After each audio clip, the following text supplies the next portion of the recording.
قیامت کے دن ایک عورت کو اللہ کے دربار میں حاضر کیا جائے گا، ایک خاتون کو اللہ کے دربار میں حاضر کیا جائے، اور یہ عورت کون ہوگی؟ یہ بے نمازی عورت ہوگی۔ اس کو اللہ کے حضور حاضر کیا جائے گا۔ جب اسے اللہ کے حضور حاضر کیا جائے گا تو اس سے پوچھا جائے گا کہ تو نے نماز کیوں نہ پڑھی، تو نے نماز کیوں چھوڑ دی، نماز کیوں نہ پڑھی؟ وہ عورت جواب دے گی، عرض کرے گی، یا اللہ مجھے اپنے خامد کے، اپنی فیملی کے کام کاج میں فرصت نہیں ملتی تھی، اور خامد کے خوف کی وجہ سے یہ فریضہ ادا نہیں ہو سکتا تھا، خامد کے خوف کی وجہ سے، خامد کے کام کی وجہ سے میں نماز نہ پڑھ سکی۔ یہ وجہ سن کر میرا اللہ حکم دے گا کہ فرعون کی بیوی حضرت آسیہ کو حاضر کیا جائے۔ جب حضرت آسیہ حاضر ہوگی تو اس بے نمازی عورت کو کہا جائے گا کہ اب تو بتا کہ تیرا خامد زیادہ ظالم تھا یا آسیہ کا خامد فرعون زیادہ ظالم تھا؟ ہائے ہائے، مئی بتا تیرا خامد زیادہ ظالم تھا یا آسیہ کا خامد زیادہ ظالم تھا؟ اللہ تعالیٰ فرمائے گا، دیکھو آسیہ ایک ظالم شخص کی بیوی تھی، ایک ظالم بادشاہ کی بیوی تھی، ایک ظالم شخص کی بیوی تھی، اور کیسی عبادت گزار تھی، کیسی متقی پرہیزگار تھی، کیسی میری محبوبہ تھی۔ اگر کسی خامد کا ظلم کسی کو نماز سے روکتا تو سب سے پہلے آسیہ کو روکتا، سب سے پہلے آسیہ نماز چھوڑ دیتی، سب سے پہلے آسیہ عبادت چھوڑ دیتی۔ اس کے بعد میرا اللہ فرمائے گا، اے بے نمازی عورت، خامد کا تیرا عذر غلط ہے، اور خامد کا عذر غلط ہے، تو خود غافل تھی، اور غفلت کی وجہ سے تو نے نماز نہ پڑھی، غفلت کی وجہ سے تو نے نماز کا دامن چھوڑ دیا، غفلت کی وجہ سے تو نے قرآن کا دامن چھوڑ دیا، غفلت کی وجہ سے تو نے میری عبادت کا دامن چھوڑ دیا۔ اس کے بعد میرا اللہ حکم فرمائے گا، فرشتو اس عورت کو، اس بدبخت اور بدقسمت عورت کو گھسیٹتے ہوئے لے جاؤ، جہنم میں داخل کر دو۔ میری بہنوں، میری ماؤں، اگر آخرت کی زندگی عزت سے گزارنا چاہتی ہو، اگر آخرت کی زندگی ایک مقام سے گزارنا چاہتی ہو، اگر آخرت کی نہ ختم ہونے والی زندگی وقار سے گزارنا چاہتی ہو تو خدا را نماز کا دامن کبھی نہ چھوڑ۔ بنی اسرائیل کی ایک عورت حضرت سیدنا موسیٰ علیہ السلام کی خدمت میں حاضر ہوئی، عرض گزار ہوئی، اے اللہ کے نبی، مجھ سے ایک گناہ ہو گیا تھا، بعد میں نے توبہ بھی کر لی ہے، آپ دعا کریں اللہ تعالیٰ میری توبہ قبول فرمائے اور میرے گناہ معاف فرمائے۔ سیدنا موسیٰ علیہ السلام نے پوچھ ہی لیا، اے خاتون، تجھ سے کون سا ایسا گناہ ہوا ہے، کون سا ایسا گناہ ہوا ہے، کون سی ایسی غلطی ہوئی ہے، کون سی ایسی خطا ہوئی ہے جس کی دعا کرانے تو اتنے دور سے میرے پاس آئی ہے؟ وہ خاتون کہنے لگی، بنی اسرائیل کی عورت کہنے لگی، اے اللہ کے نبی، مجھ سے گناہ یہ ہوا تھا کہ میں نے زنا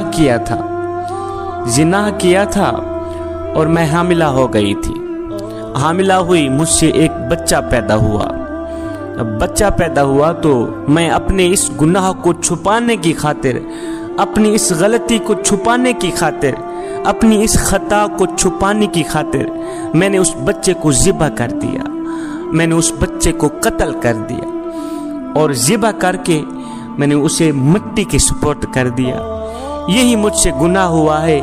اے اللہ کے نبی، آپ دعا کریں اللہ تعالیٰ میری توبہ قبول فرمائے اور میرے گناہ معاف فرمائے۔ ہائے، اللہ کے نبی نے جب سنا کہ اس عورت نے زنا کیا ہے جس کے سبب ایک بچہ پیدا ہوا، اس عورت نے اپنے اس گناہ کو چھپانے کی خاطر اس معصوم بچے کو ذبح کر دیا، مار دیا، قتل کر دیا۔ ایک انسان کا قتل پوری انسانیت کا قتل ہے جوانو۔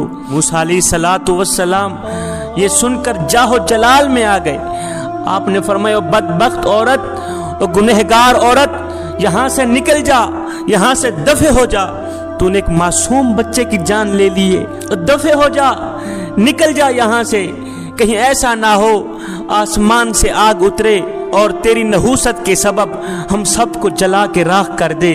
جب اس عورت نے دیکھا اللہ کے نبی جاہ و جلال میں آ گئے ہیں تو وہ عورت ٹوٹے دل کے ساتھ وہاں سے اٹھی، گھر نکل گئی۔ جب یہ عورت ٹوٹے دل کے ساتھ یہاں سے نکلی تو ادھر سے حضرت سیدنا جبریل علیہ السلام حاضر ہوئے، وہی لے کر آئے۔ اے اللہ کے نبی، اللہ فرما رہا ہے کہ تو نے ایک توبہ کرنے والی کا دل کیوں توڑا؟ اے موسیٰ، تو نے توبہ کرنے والی کا دل کیوں توڑا؟ اے موسیٰ، تو نے توبہ کرنے والی کا دل توڑ کر خالی ہاتھ واپس کیوں بھیج دیا؟ کیا تو نے بھی اس عورت سے زیادہ بدتر گناہ کرنے والا کوئی نہیں دیکھا؟ کیا تو نے اس عورت سے بھی زیادہ گناہ کرنے والا نہیں پایا آج تک؟ موسیٰ علیہ السلام نے فرمایا، اے جبریل، کیا اس عورت سے بھی زیادہ بدتر گناہ کرنے والا اس دنیا میں کوئی رہتا ہے؟ کیا اس عورت سے بھی بدتر گناہ کرنے والا اس دنیا میں کوئی اور بھی ہو سکتا ہے؟ یہ سن کر حضرت جبریل علیہ السلام نے عرض کی، اے اللہ کے نبی، جان بوجھ کر نماز چھوڑنے والا، جان بوجھ کر نماز چھوڑنے والا شخص اس عورت سے بھی زیادہ بدتر گناہ کرنے والا ہے۔ جو شخص جان بوجھ کر نماز چھوڑ دیتا ہے، جوانو، وہ نوجوان اس زانیہ عورت سے بھی بدتر گناہ کرنے والا ہے۔ خدا را اس گناہ سے بچیں، نماز کا دامن ہرگز نہ چھوڑیں۔ اللہ تعالیٰ جب ناراض ہوتا ہے روٹی بند نہیں کرتا۔ جوانو، اللہ تعالیٰ جب ناراض ہوتا ہے رزق بند نہیں کرتا۔ اللہ تعالیٰ جب ناراض ہوتا ہے سورج کو حکم نہیں دیتا کہ فلاں شخص میرا نافرمان ہے، تیری کرنیں اس کے آنگن میں نہیں جانی چاہیے۔ نہ بندے، نہ، اللہ جب ناراض ہوتا ہے تو سجدوں کی توفیق چھین لیتا ہے۔ اللہ جب ناراض ہوتا ہے تو من اجڑ جاتا ہے۔ اس سید کو اتنا تو بتا دو، جس بندے کا من بھی اجڑ جائے اس کے پلے رہتا ہے کیا ہے؟ اے بندے، نماز پڑھ اس سے پہلے کہ تیری نماز پڑھی جائے۔ وہ ایک سردار تھا، ایک غلام تھا۔ جو سردار تھا وہ بے نمازی تھا، اور جو غلام تھا وہ 5 وقت کا نمازی تھا، 5 وقت کا نماز۔ ایک دن یہ سردار اور یہ غلام کہیں جا رہے تھے، جاتے جاتے اذان کی آواز آئی۔ غلام نے کہا، سردار جی آپ یہاں ٹھہریں، میں چاہتا ہوں نماز پڑھ کے آتا۔ سردار نے کہا، ٹھیک ہے جاؤ، جلدی واپس آنا، ہم نے آگے سفر کرنا ہے، میں یہاں بیٹھتا ہوں۔ یہ غلام گیا مسجد کے اندر، اس نے مسجد کی دہلیز پر قدم رکھا، اس نے وضو کیا، اللہ اکبر، مسجد کے اندر گیا، اس نے جماعت کے ساتھ نماز پڑھی۔ نماز پڑھنے کے بعد اس غلام نے کیا کیا؟ قرآن اٹھایا، پڑھنے لگ گئے۔ حضرت سیدنا علی المرتضی شیر خدا کا آج سے 1400 سال پہلے کا وہ جملہ مجھے آج تک نہیں بھولا۔ آپ نے فرمایا، یا باری تعالیٰ، میں تیری عبادت تیری جنت کی لالچ کے لیے نہیں کرتا، اور نہ ہی تو جہنم کے خوف سے کرتا ہوں۔ مالک، میں تو تیری عبادت بس اس لیے کرتا ہوں کہ تو لائق ہی عبادت کے ہے، تو لائق ہی بندگی کے۔ ایک شخص حضرت سیدنا علی المرتضی شیر خدا کے پاس آیا، کہنے لگا، یا علی، میں نے آپ کے بارے میں کچھ سنا ہے۔ کہا جی کیا سنا ہے؟ کہا جی میں نے سنا ہے کہ تو اللہ سے باتیں کرتا ہے اور اللہ تیرے سے باتیں کرتا ہے۔ آپ نے فرمایا، میاں تو نے بالکل ٹھیک سنا۔ کہا وہ کیسے؟ کہا میاں، جب میرا دل کرتا ہے کہ میں اپنے رب سے بات کروں تو میں نماز پڑھنے لگ جاتا ہوں، اور جب میرا دل کرتا ہے کہ میرا اللہ مجھ سے بات کرے تو میں قرآن اٹھاتا ہوں، پڑھنے لگ جاتا ہوں۔ اب یہ غلام مسجد کے اندر گیا، نماز پڑھنے کے بعد اس نے قرآن اٹھایا، پڑھنے لگا۔ اب باہر بیٹھا سردار اس کے انتظار میں تھا۔